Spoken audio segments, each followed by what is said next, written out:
Sixth graders, today we are going to look at how to peer edit a friend's Voyager journal.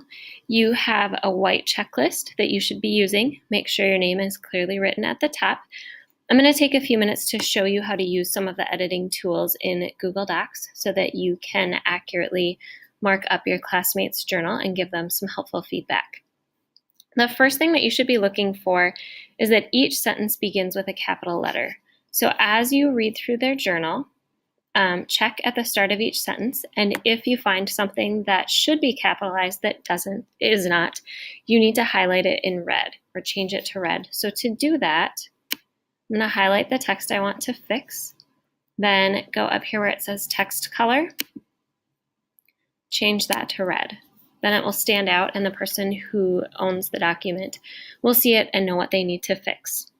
The second thing you need to look for is punctuation.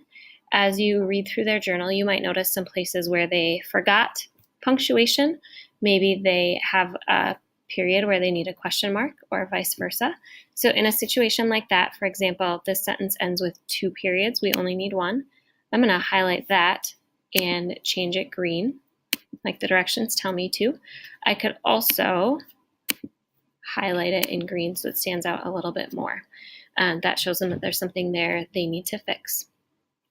Then, the next thing you need to look for is sentences that are complete thoughts. As you're reading, each sentence should have a subject, the topic of the sentence, and a verb, an action word, in order to be a complete idea. And there's an example at the end of this entry that is not a complete sentence, but only P's. The directions tell me to underline that if it's not a complete thought. So I'm going to highlight it and then hit Control U. That underlines it. Another place I could do that is up here. Just click the U with the underline. Anything that's not a complete thought should be underlined. And the next set of directions has you reading for content. So as you read their journal entry, you need to look to see that the entry includes descriptive words and details. You're looking for adjectives, words that describe those salsa words from language arts that help you to picture what you're reading in your mind. If you don't see many of those, then on the white peer editing sheet, you should put an N next to that statement. Does each entry include descriptive words and details? And then write down the diary entry that needs more descriptive details. This is the first entry, so if I thought it needed more, I would put entry 1 on the sheet. Also, check to see if there's a date at the top of each entry. This one does have a date at the top. If it didn't, then again, on my white peer editing sheet, I would place an N and write entry 1 because entry 1 needed a date. Next, read to see that things are clear and understandable. The whole journal entry should make sense. If you read something and it leaves you with a question, or it seems like the words aren't in a very good order and you're just feeling confused, then you should make that bold and put a question mark by it. At the end of this journal entry, there are some things that I think need a little bit more information.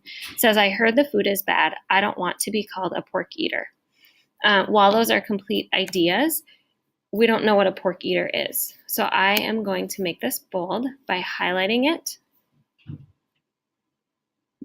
and then hitting the B at the top of the Google Doc. That makes it bold so it stands out.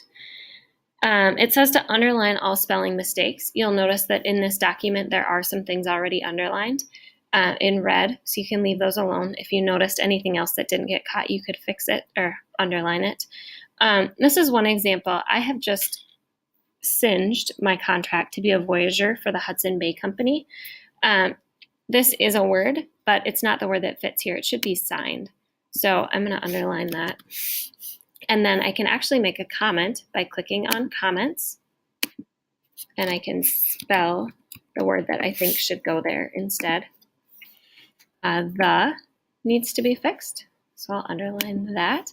And then I actually just noticed too that some capitalization was missed, so I'm going to change that to red. Hudson Bay Company is a proper noun, so that should all be red. And lastly, highlight the 2 Voyager facts in each entry. You need to look for some specific details, not general things. So in this entry, down in the second paragraph, it says, we will have to work together to paddle our 36-foot Montreal canoe. That's a specific detail. So I'm going to highlight it, by going up to the letter A text color, make sure it's clicked on highlight, and then I'm going to turn it yellow. The next sentence says, I have heard they are very heavy when fully loaded, carrying up to 8,000 pounds. Even empty, they weigh 200 pounds, which is a lot to carry overhead when we portage. Those are some more pretty specific details. So, whoop, that's not what I wanted to do. I am going to highlight those as well.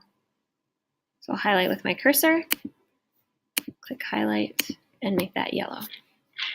Lastly, it says to put an asterisk under each entry that is 2 paragraphs long. A paragraph is 5 sentences or more, so each entry should be a minimum of 10 sentences.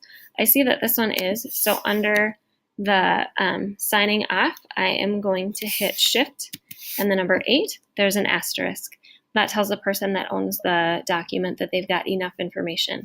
If I can't do that, if their entry is too short, then on my white peer editing sheet, I will put an N for no next to that line, and I'll write the number of any diary entry that is too short and needs more facts. Once you've gone through every entry and checked for these things, then you should conference with the person that you exchanged with and give them some feedback on the things that you noticed. Also, write some constructive, some helpful feedback or advice on that white sheet to give you some ideas for your conference.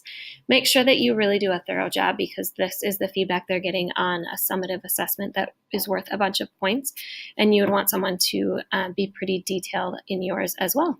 Good luck.